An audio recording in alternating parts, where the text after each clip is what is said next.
Salam ke kawan, saya nak ucapkan terima kasih karena sudah datang ke channel saya ini.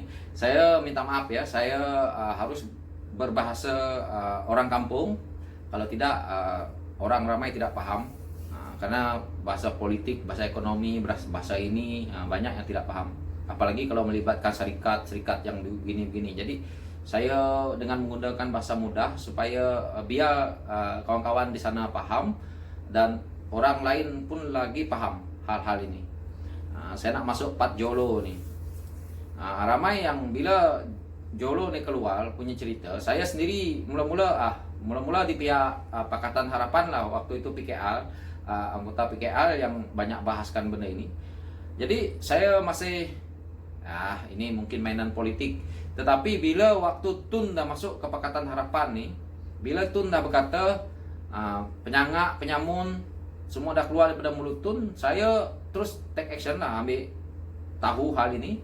Saya terus mencari apakah benda ni betul-betul berlaku, kenapa Tun tidak pernah selama ini mengeluarkan kata-kata ini. Sebelum itu kita dengar cash is king saja kan. Jadi tiba-tiba Tun keluarkan benda ini. Jadi saya mencari tentang 1MDB yang dia katakan kalau nak susun duit daripada sini kontainernya sampai ke sana pun tidak habis kontainer, katanya macam tu kan. Jadi saya mencari benda ni.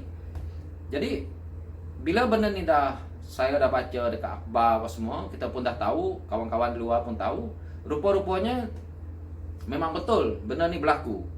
Dan sewaktu benda ni masih berlaku di pihak sebelah sana, mereka masih menafikan, kita juga masih ini betul kah? Ini betul kah? Tetapi hari ini bila dia masuk ke mahkamah dan Pakatan Harapan menang sebentar ini dapat merungkaikan benda ni untuk kita dah faham. Betul lah 51 bilion hilang. Itu yang kita nampak tau, 51 bilion. Dan mana Dharma Arab yang kita Pak Arab yang kita nak ceritakan itu? Ini semua menyangkut paut semua. Semua tidak ada yang bunyi. Sampai Tun begini ceritanya baru kita paham.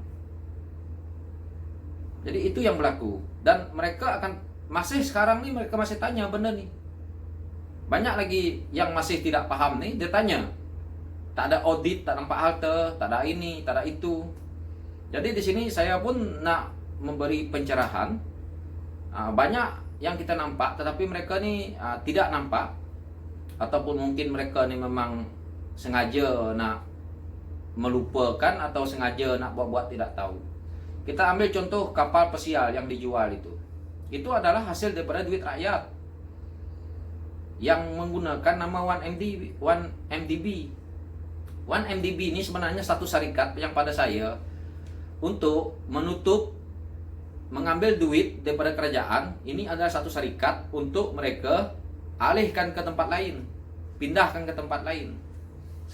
Bahasa mudahnya seperti itu. Ini syarikat ni untuk ambil duit kita masuk ke dia ni, daripada dia ni dia keluarkanlah ke sana macam tu. Kalau tanpa syarikat ini dia tidak boleh ambil duit, kerana untuk ambil duit harus ada satu syarikat kukuh yang ada kena mengena dengan kerajaan kita. Okey, ini bahasa mudah untuk orang kampung nak faham. Jadi itulah, ini syarikat, duit daripada kerajaan pergi masuk ke sini, jadi baru dia boleh pindahkan ke tempat lain. Okey, macam tu ceritanya. Ini bahasa kampung yang paling mudah orang nak faham. Jadi daripada 1MDB inilah mereka boleh pindahkan duit ke mana-mana yang mereka suka. Sebab daripada 1MDB ini dianggap sebagai duit 1MDB. Daripada kerajaan tadi masuk ke 1MDB, jadi tidak dapat dilihat.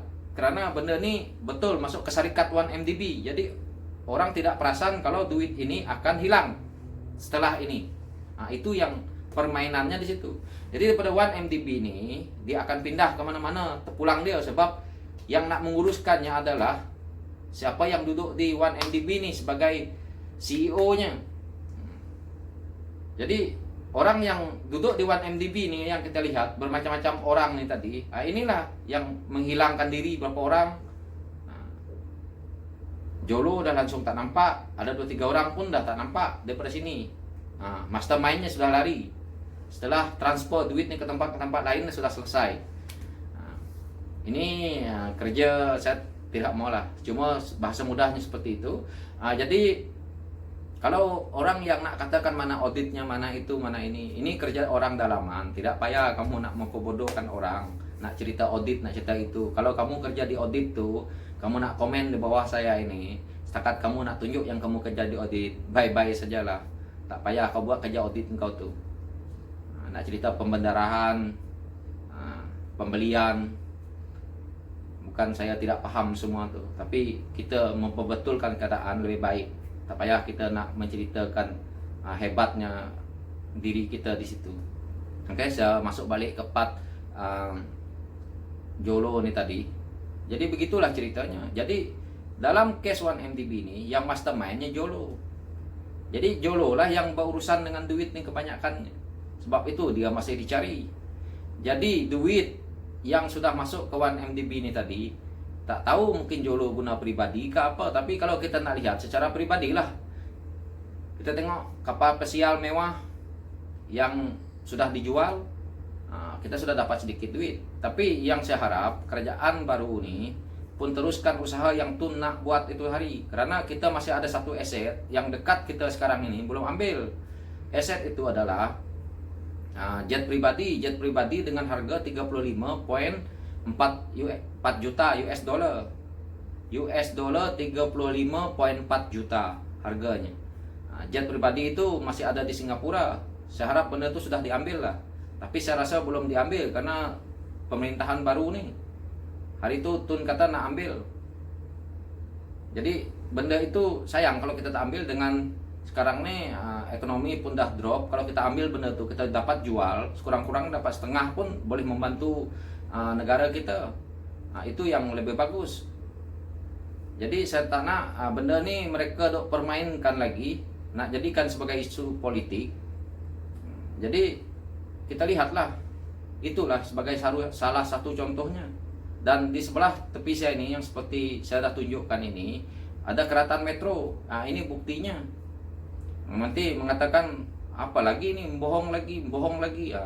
Saya tidak akan bercakap sesuatu kalau benda yang saya tidak tahu. Ini adalah tujuan kebaikan untuk kita semua. Jadi inilah yang berlaku. So saya harap benda ini manfaat. So sekian dari saya dulu. So saya harap penjelasan ini manfaat juga kepada kawan-kawan di luar sana. Oke, sekian dari saya. Thank you.